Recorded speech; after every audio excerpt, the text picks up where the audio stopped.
The crowd was already on edge. A chant rumbled from the left side. "DOGE saves lives!" While the right shouted back, "Justice for all!" Signs waved. Voices clashed.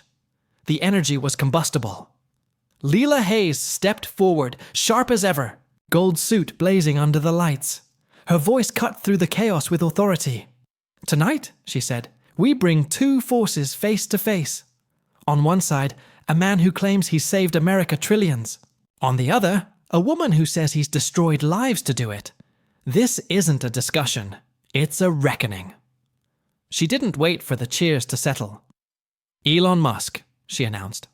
"Founder of DOGE, billionaire architect of budget cuts, big promises, and even bigger numbers." Elon walked in slow and steady.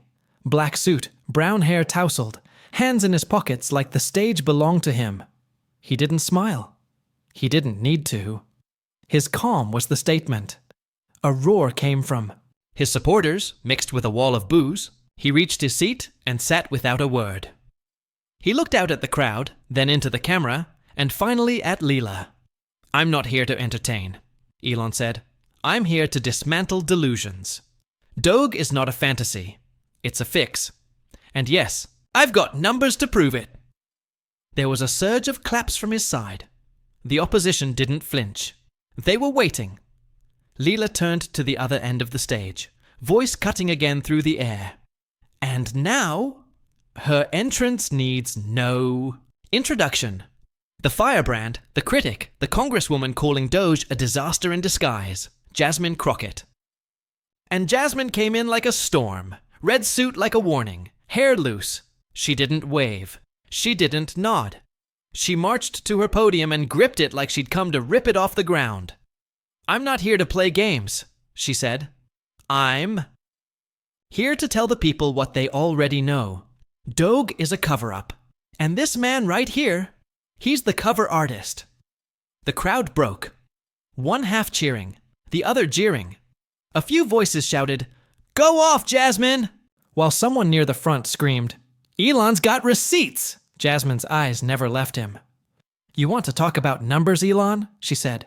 "Tell them how many teachers lost their jobs, how many kids lost their school meals, how many hospitals shut down." Elon didn't flinch.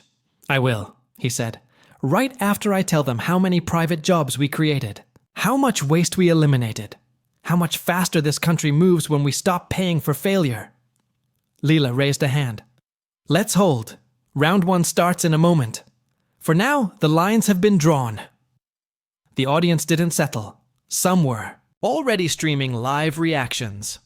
Hashtags began creeping across screens. Musk vs. Crockett. DOGE debate. Truth or trash. Behind Leela, a live sentiment bar showed early public opinion swinging. Slightly toward Jasmine, then back toward Elon. "Make no mistake," Leela said. "This isn't about shouting louder. It's about showing up with truth. And tonight, the world is watching." Jasmine leaned in. "Then let them watch," she said. "Because I've got nothing to hide." Elon adjusted his collar. "Let's hope that goes both ways." The crowd erupted again. A fuse had been lit.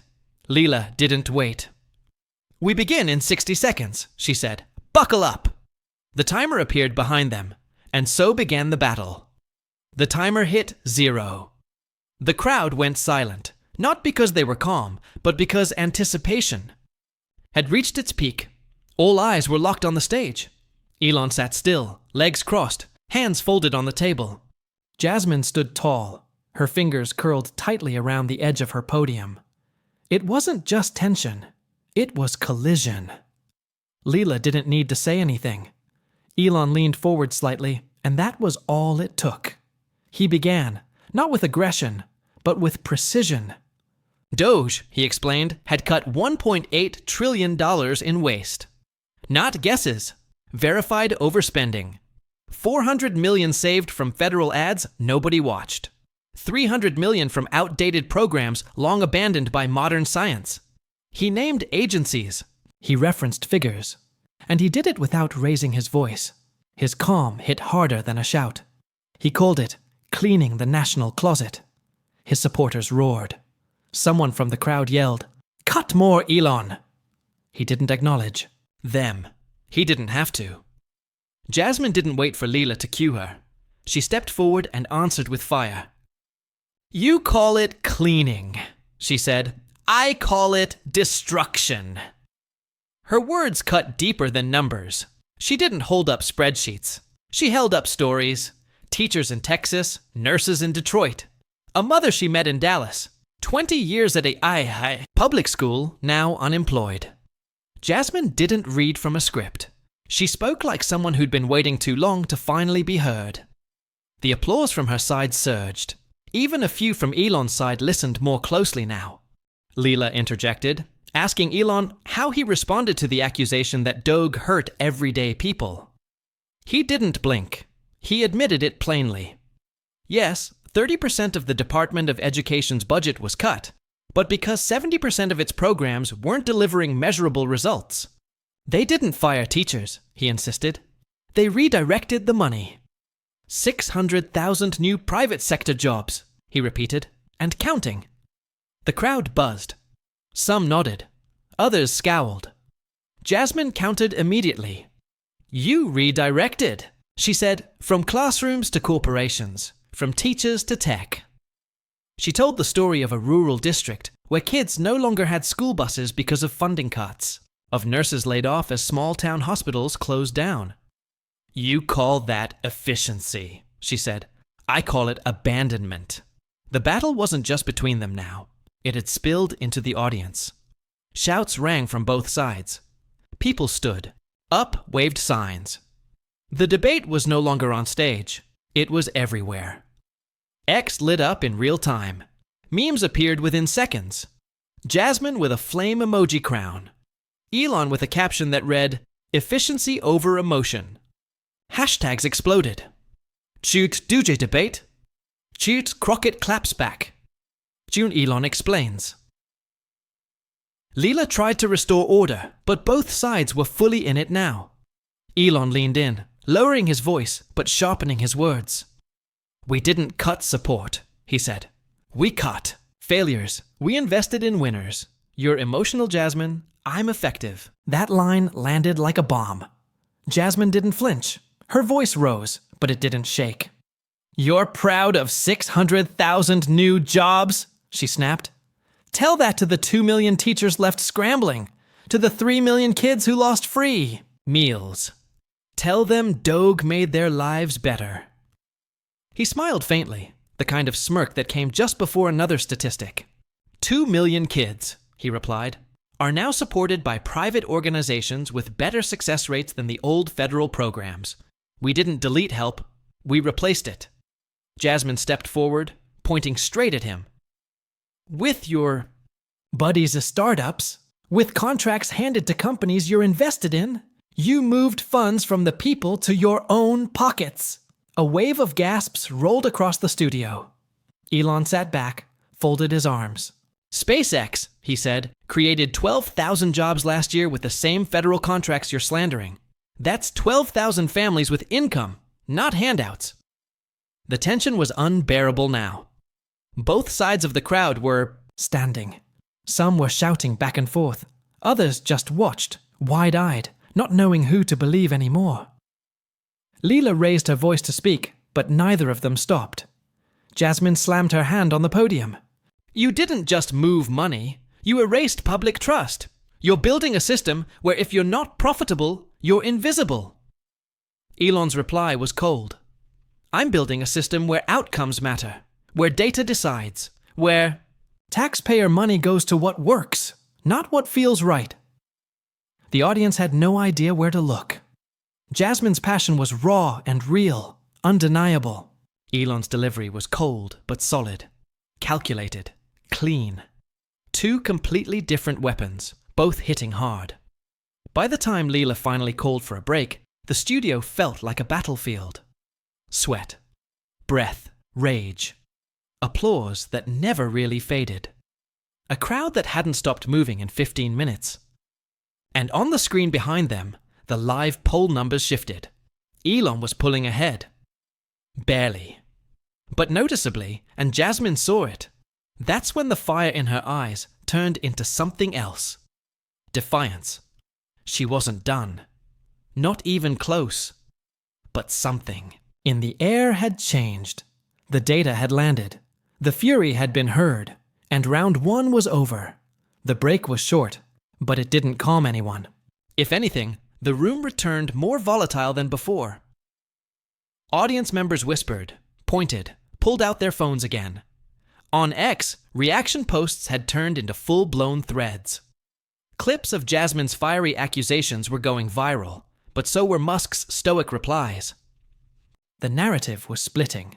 Passion versus proof, heat versus logic. Leela stepped forward again, no smile this time. Her voice had a new sharpness to it. She reminded everyone this wasn't theater. It was accountability. But everyone in the Youth Dead room already knew that. The crowd wasn't watching a discussion. They were watching a duel, and they wanted blood.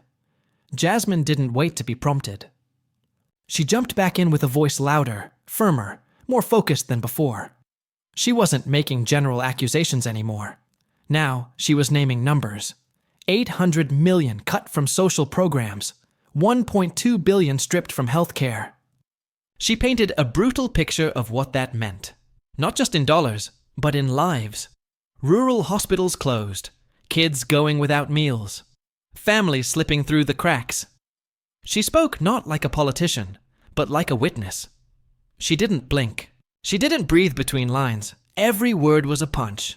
And the crowd felt it. They cheered. They clapped.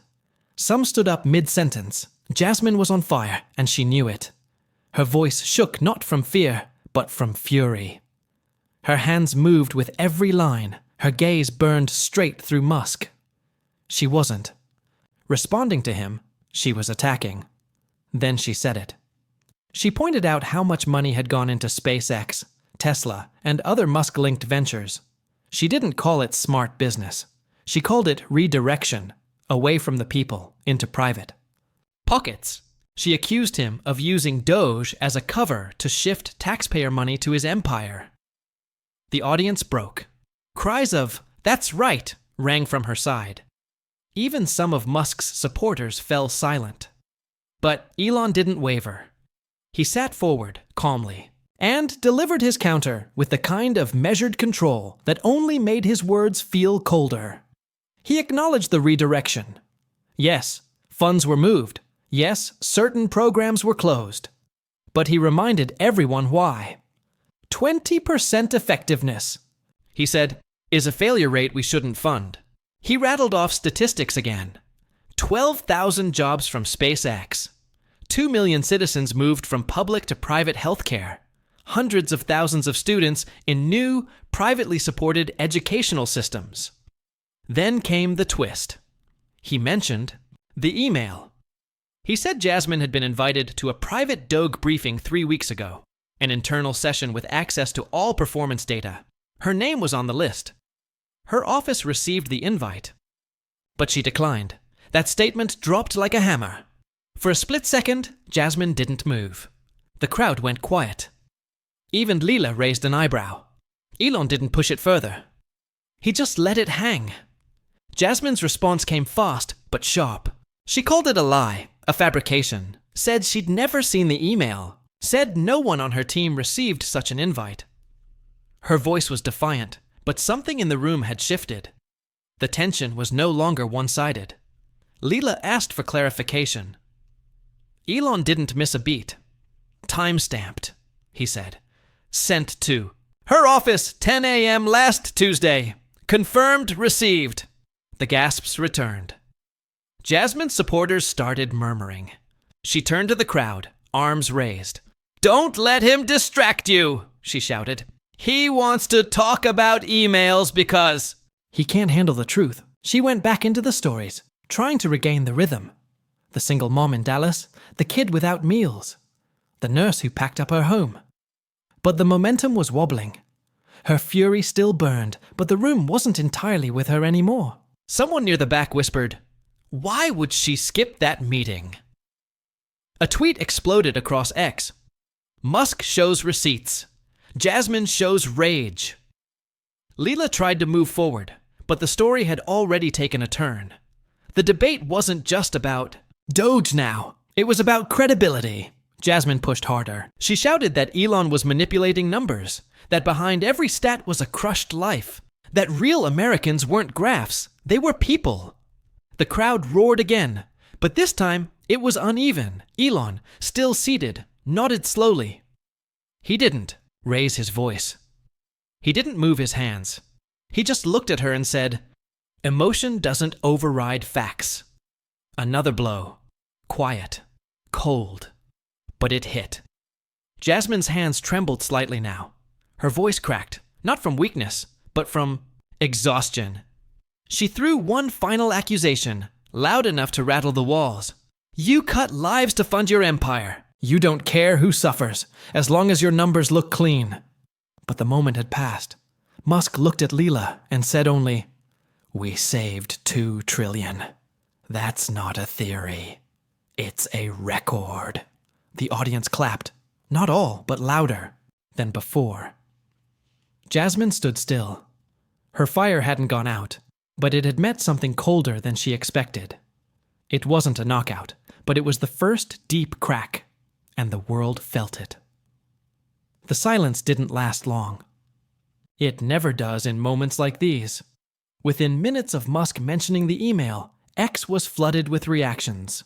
Screens lit up in the studio, backstage staff frantically scanning live feeds, producers whispering updates into earpieces. The battle was no longer confined to the debate stage. It had burst wide open across the internet. Musk drops receipts began trending globally. So did Inchas did Jasmine know, and Das yield DOGE truth. Side-by-side memes started appearing. Musk calmly seated with the caption, "Data doesn't flinch," while Jasmine, caught mid-shout, was labeled the drama queen. For her supporters, it felt like a coordinated smear. For his, it was confirmation that logic was finally taking over. Inside the studio, the energy had shifted. It wasn't explosive. It was tight, sharp, and electric. You could feel the swing in loyalty. People who were clapping for Jasmine earlier now crossed their arms. Some looked down at their phones. Others whispered to each other without breaking eye contact from the stage. Leela addressed the moment head-on. She asked if either side had any proof to share, any documents to back their claims. Musk didn't hesitate. He recited the exact timestamp again, repeated the office it was sent to, didn't raise his voice, just repeated facts like he was listing ingredients. Then he sat back. Jasmine's face tightened. She denied it again, claimed there was no record, no message, no call. "He's using tech tricks to play perception games," she said. But the doubt had already started to spread. Her supporters were still with her, but now their tone was defensive, not dominant. The comments online turned brutal. Influencers began dissecting the debate in real time. Political commentators live-streamed reactions. Some praised Jasmine's fire, but admitted she seemed unprepared for the second half. Others said it was clear Elon had come to win, not just argue. The pressure was becoming suffocating. Leela pressed again. "Congresswoman, if the email exists, will you publicly confirm or deny receipt after this debate?" Jasmine deflected. "Why is this the focus?" she demanded. Why isn't anyone talking about the people losing their homes? But the narrative had already left her control. Musk didn't even respond. He let the silence stretch. The kind of silence that said, "You're trying too hard." It worked.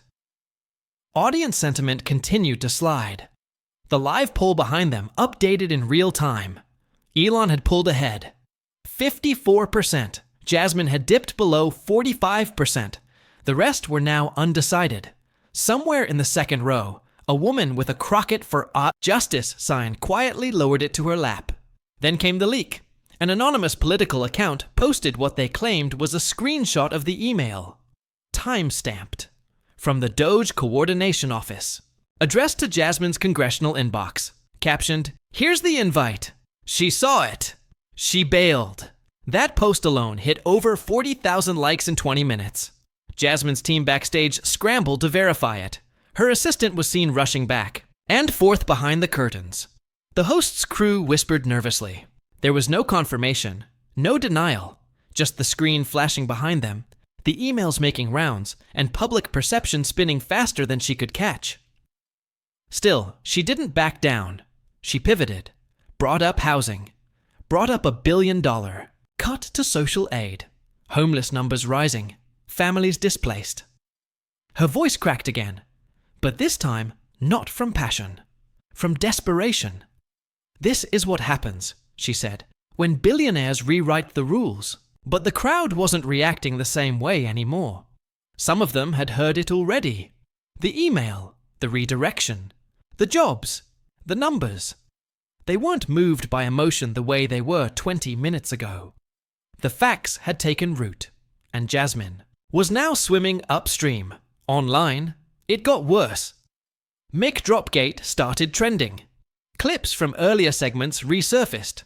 Musk saying, "Emotion doesn't override facts." Jasmine yelling, "You only care about your wallet." The contrast played. Out like a split-screen ad. Calm versus chaos. Logic versus outrage. And then, Leela asked the question again. "Congresswoman, do you still stand by your claim that no invitation was received?" Jasmine hesitated. Just for a second. But the damage had already been done. She flinched. Someone tweeted. "She cracked," said another. And then, for the first time, Jasmine's voice faltered. "If it was received," she said. "I never saw it." Musk didn't smile. But the moment landed exactly as he wanted. The murmurs in the audience grew louder. Her side was starting to fracture. Backstage, her team looked frozen. Her assistant looked down at her phone, then whispered something to another staffer. Someone in her corner knew it was real, but nobody could stop it now. Cameras caught Musk, straightening his suit, exhaling softly, eyes locked forward. He didn't have to say a word. The numbers were speaking for him, and the storm was still building. The walls felt tighter now, the air heavier. Something irreversible had shifted. Jasmine Crockett stood center stage, still holding the mic, but her grip had loosened. Her posture, once defiant and electric, now carried the weight of a fight that was spiraling out of her hands. Her voice remained loud, but not sharp. It wavered, carried by emotion, not certainty. She launched one final offensive, called Musk a manipulator, a billionaire shielded by polished numbers and cold charts. She shouted that behind every figure he threw out was a human story being erased. 2 billion cut from labor benefits, she declared, and 3 million people lost their insurance. Her words echoed, passionate, raw, but this time the crowd didn't erupt. There was no second wind, only a murmur of divided reactions. Elon didn't rise to meet her anger. He simply leaned forward and responded with figures. "That 2 billion, he said flatly, shifted 3 million people to private insurance, where they now receive better care, faster." The crowd reacted, but this time louder on his side. Cheers overlapped Jasmine's frustration. Someone shouted, "He's got numbers!" Another called out, "Facts win!" The pressure snapped something in her. She raised her voice even more. "You don't care who suffers as long as your spreadsheets look pretty." Her voice cracked. She pointed again. "You're cutting lives to build your tech kingdom!" But the rhythm was gone. What had once been fury now resembled chaos. She jumped topics: education, housing, transit, children going hungry. Each stat thrown out met with a quiet, precise rebuttal from Musk.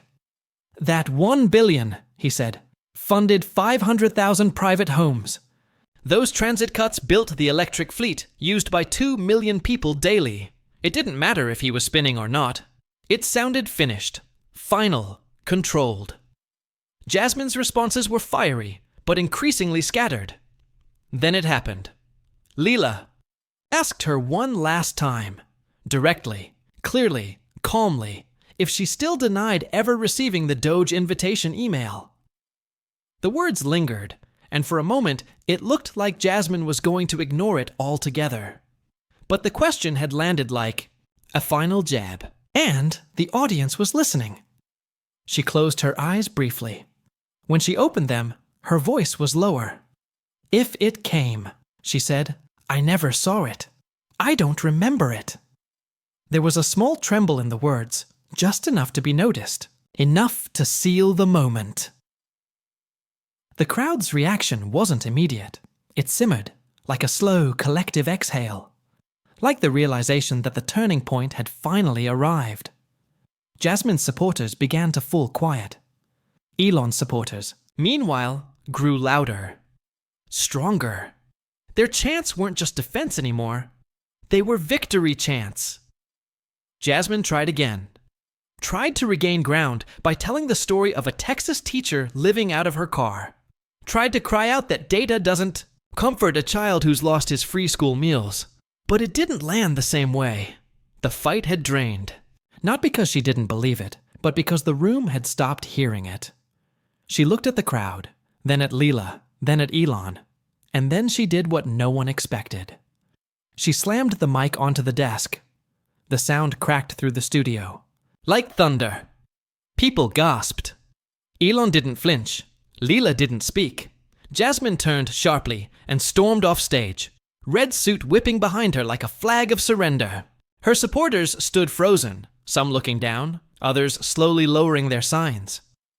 The energy collapsed in on itself. Elon remained seated. He didn't follow. He didn't gloat. He just straightened his suit, adjusted the mic, and waited. Leela finally turned to him. "How do you respond to what just happened?" He looked out at the crowd, calm, collected, sharp. "I didn't want her to leave," he said. "I wanted her to stay. But sometimes the numbers speak louder than anyone's voice." Applause erupted, and this time there was no counterwave, no interruption. It drowned out everything else. It roared. It rose. Elon's supporters chanted. Leela stood still, observing the moment. Even those who had come undecided were nodding now. Outside, the hashtags exploded. She mic drop. Row. Crockett walks out. Roach. Elon wins.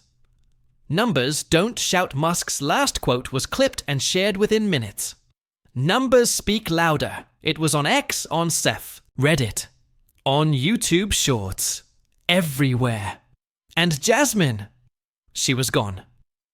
Backstage, her team scrambled. Her assistant was pacing, her phone lighting up with headlines she didn't want to see. Jasmine storms off Pulse stage. Musk dominates debate with receipts. Is this the end of Crockett's momentum? No response, no statement, just silence. The debate wasn't over, but the outcome already was. The studio didn't cool down immediately. The noise lingered, echoing in the corners even after Jasmine's footsteps had vanished behind the stage curtains. The applause for Elon didn't stop at politeness. It swelled, spilled over, transformed into a standing ovation. Not because of his charm, not because of any soaring speech, but because he'd done what few expected. He didn't outshout his opponent. He simply outlasted her. Leela stood at center stage again, her voice steady as she announced that Jasmine had left the debate. There would be no closing argument from her side. Just silence. A silence more deafening than all the data. Emotion and sound that came before it. It wasn't dramatic. It was final. Elon remained at his seat, composed, still not smiling. He didn't raise his hands in triumph. He didn't gloat. His posture hadn't changed from the moment he walked on stage. It was the kind of composure that makes people believe he'd already known how this would end, that the numbers were always going to win. Outside the studio, the media exploded. News outlets raced each other with headlines. Musk wins with calm. Jasmine walks out after email leak. DOGE debate ends in crushing silence. Conservative panels praised Musk's focus on logic and governance. liberal commentators tried to soften the collapse, framing it as a passionate voice drowned out by corporate polish. But they couldn't deny the facts, and facts were what Musk had arrived with. On X, Crockett's mic slam looped endlessly. Musk's quote, "Numbers speak louder than anyone's voice," was now a tagline on political commentary pages, meme accounts, and even investor blogs. A video showing the debate poll shift, second by second, played alongside soundbites of Elon listing off his policy figures. The hashtag #NowWhenCrockettWalks trended for 7 hours straight. Meanwhile, backstage, Jasmine sat slumped in a chair, her suit wrinkled, her hands shaking slightly, her phone buzzing every few seconds with new articles, new reactions, new fallout. Her assistant said nothing at first, just stood nearby, uncertain whether to speak or stay silent. The atmosphere wasn't angry, it was hollow. A moment where everything she'd built, every word she had prepared, seemed to fall short of the moment she hadn't prepared for, losing control of the narrative. She read one post in silence. Crockett had fire. Musk had receipts. We saw who the country listens to. She didn't cry, but she didn't speak either. Across town, at DOGE's temporary headquarters, Elon stood with his media team. They watched the numbers roll in, watched the sentiment meter continue to rise in his favor, watched the debates replayed on every screen. Someone on his team asked if he wanted to issue a victory statement. He shook his head. "No need," he said. The data spoke. They nodded, already drafting the next move. Within an hour, Musk posted only one thing to X. DOGE. $2.3 trillion saved. 700,000 jobs created. More coming. No hashtags, no flames, just numbers, and the internet rewarded him for it. Jasmine's team tried to regroup, discussing the possibility of going live for damage control, releasing clarifications, even revisiting the email timeline. But they all knew something hard to admit. The moment had passed. The country had already decided, and she had walked out. Commentators used the debate as a case study before the night was even over. Analysts called it a modern masterclass in strategic communication. Political science podcasts called it the cleanest takedown by silence since the era of live debates began. Not because Musk had attacked, but because he hadn't needed to. And that, more than anything, was what stuck. By morning, the fallout was complete. Jasmine's defenders were passionate but scattered. Musk's supporters were focused, armed with clips, articles, data charts, and the undeniable image of a woman shouting and walking away, while her opponent never left his seat, and the moral began to crystallize. In the world of public discourse, where noise is constant and every opinion screams to be heard, Musk had delivered the most powerful message of all. Truth doesn't need to shout, not when it has structure, not when it has math, not when the person delivering it knows the public trusts calm over chaos. The crowd had wanted a war, but what they got was a lesson that passion alone isn't enough, that without preparation, without clarity, without proof, emotion burns out, but numbers remain. The Pulse studio lights eventually went dark. The stage was cleared. The signs packed away. But the story stayed alive. Because while Crockett left with volume, Musk left with validation. And in 2025, that's what wins.